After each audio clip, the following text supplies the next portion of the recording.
அபிஷேக பிரியர்னு சொல்லப்படக்கூடிய எம்பெருமான் ஈசனுக்கு உரிய நாள் தாங்க பிரதோஷம்.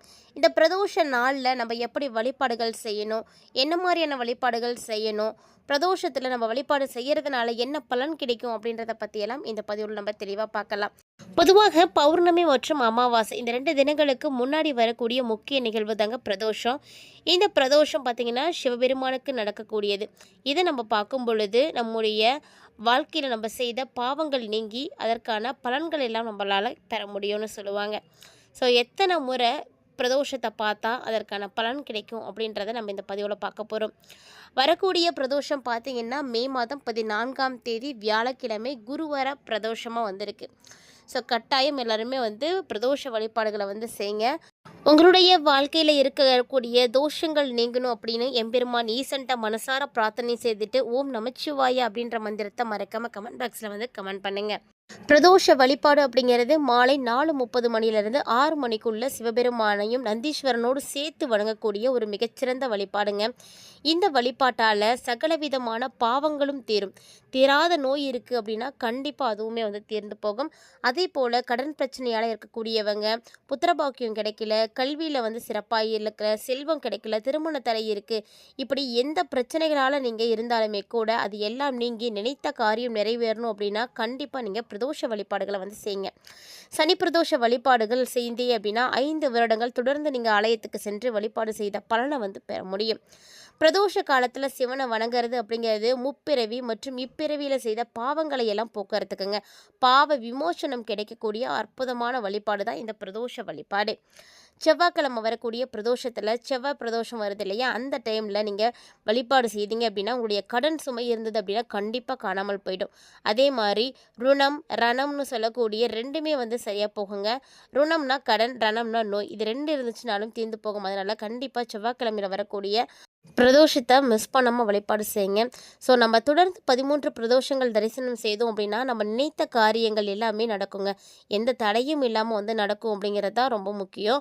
அதே மாதிரி 21 பிரதோஷங்கள் நீங்கள் முறையாக தரிசனம் செஞ்சீங்க அப்படின்னா கண்டிப்பாக புத்திர பாக்கியம் இல்லாதவங்களுக்கெல்லாம் விரைவில் புத்திர பாக்கியம் கிடைக்கும்னு சொல்லுவாங்க. அதனால் குழந்தை பாக்கியம் இல்லாதவங்களாம் மனம் தளராமல் தொடர்ந்து நீங்கள் எம்பெருமான் ஈசனை பிரதோஷத்தில் போய் வழிபாடுகள் செய்யுங்க.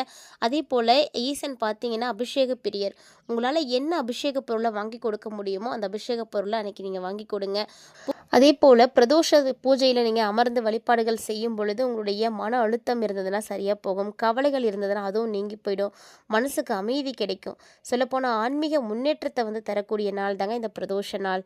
சகல சௌபாக்கியங்களும் அஷ்டலக்ஷ்மிகளுடைய ஆசியும் கிடைத்து செல்வம் மற்றும் ஆரோக்கியம் பெருகும். அப்படின்றதுனால தான் இன்றைக்கும் பிரதோஷ காலங்களில் சிவன் ஆலயங்களில் பார்த்தீங்கன்னா பக்தர்களுடைய கூட்டமானது அலைமோதிட்டுருக்குன்னு சொல்லலாம். பிரதோஷங்களில் சனி பிரதோஷம் அப்படிங்கிறது ரொம்ப சிறப்பானதுங்க. சனி தோஷம் இருக்குது, 7 சனி பாதிப்புகள் இருக்குது அப்படின்னா இந்த சனி பிரதோஷ வழிபாடுகள் செய்தீங்கன்னா கண்டிப்பாக விலகும்.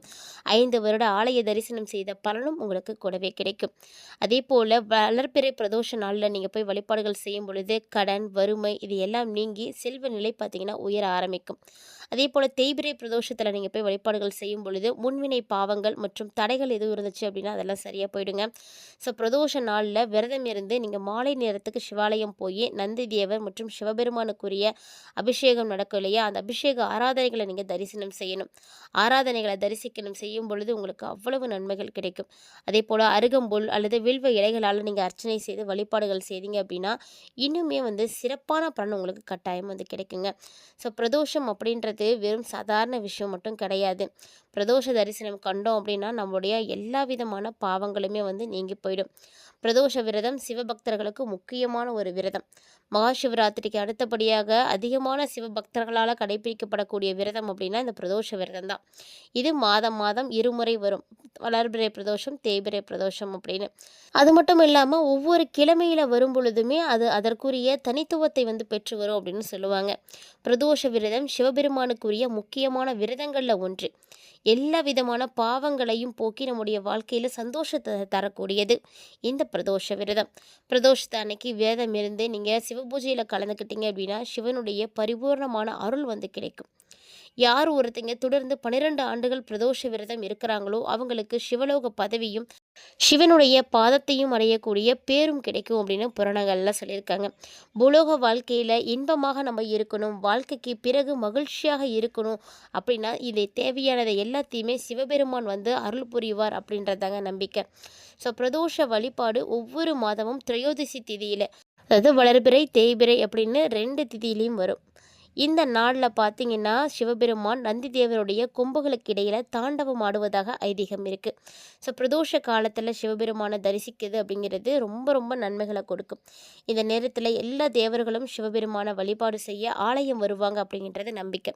இந்த சமயத்தில் சிவ வழிபாடு செய்யக்கூடியவங்களுக்கு சிவபெருமானுடைய அருளோட 33 தேவர்களிடம் அருளும் வந்து கிடைக்கும். இதனால தான் பிரதோஷ விரதம் இருந்து சிவன் வழிபாடு செய்யணும் அப்படின்னு சொல்கிறது.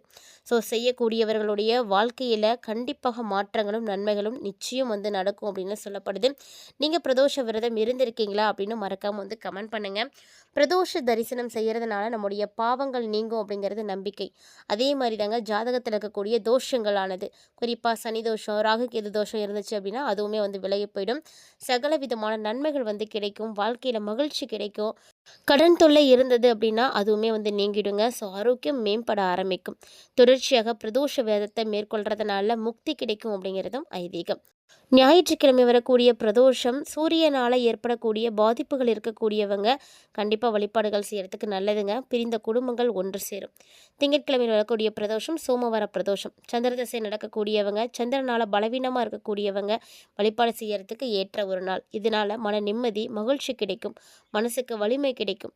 இதுவுமே ரொம்ப சக்தி வாய்ந்த பிரதோஷங்க. அதே போல் செவ்வாய் பிரதோஷம், செவ்வாய் தசை நடக்கக்கூடியவங்க அல்லது செவ்வாயினால் பாதிப்பு ஏற்பட்டிருக்கக்கூடியவங்க வழிபாடு செய்யலாம். கடன் தொல்லை நீங்கும். பித்திருதோஷம் இருந்தது அப்படின்னா அதுவுமே விலகி போகும். புதன் பிரதோஷம், புதன் திசை நடக்கக்கூடியவங்க இல்லைனா புதனால் ஏற்படக்கூடிய பாதிப்பு இருக்கக்கூடியவங்க வழிபாடு செய்யறதுக்கு நல்லது. கல்வியில் சிறந்து விளறதுக்கு, அறிவு வளரும், புத்திரபேறு கிடைக்கும். வியாழக்கிழமை பிரதோஷம் குருவால் ஏற்படக்கூடிய நன்மைகளை பெறத்துக்கும், குருவருள் மற்றும் திருவருள் கைகூடுறதுக்கும் வழிபாடுகள் செய்யலாம்.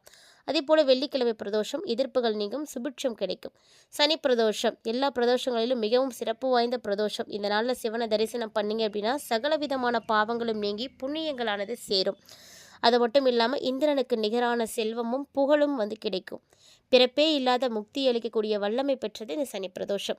பிரதோஷ தரிசனம் செஞ்சீங்க அப்படின்னா உங்களுக்கு நிறைய நன்மைகள் கிடைக்கும். கட்டாயமாக வரக்கூடிய பிரதோஷத்தன்னைக்கு சிவபெருமானை நீங்கள் தரிசனம் செய்யுங்க. வில்வத்தால் அர்ச்சித்து நம்முடைய குறைகள் அனைத்தையும் மனமுருகி வேண்டிக்கிட்டு நீங்கள் விரதத்தை முடிச்சுக்கிட்டீங்கன்னா ரொம்ப நல்லது நடக்கும். இயன்ற வரைக்கும் அன்றைக்கி அன்னதானம் வந்து செய்யுங்க, ஏழைகளுக்கெல்லாம் உதவி செய்யுங்க. இது சிவனுடைய அருள் உங்களுக்கு பரிபூர்ணமாக வந்து பெற்றுக் கொடுக்கும். வரக்கூடிய மே 14 வியாழக்கிழமை குரு பிரதோஷம். கண்டிப்பாக போய் வழிபாடுகள் செய்து பயன்பெறுங்க. இந்த வீடியோ பதிவில் நிறைய தகவல்களை பார்த்துருப்பீங்கன்னு நினைக்கிறேன். பிடிச்சதுனால லைக் பண்ணி ஷேர் பண்ணுங்கள், மறக்காமல் கமெண்ட் பண்ணுங்கள். இது போல் நிறைய இன்ட்ரெஸ்டிங்கான தகவல்களை எல்லாம் நீங்கள் உடனுக்குடன் பார்த்து தெரிஞ்சுக்கிறதுக்காக சேனலோடு இணைந்திருங்க. மீண்டும் மற்றொரு தலைப்பில் சந்திக்கலாம்.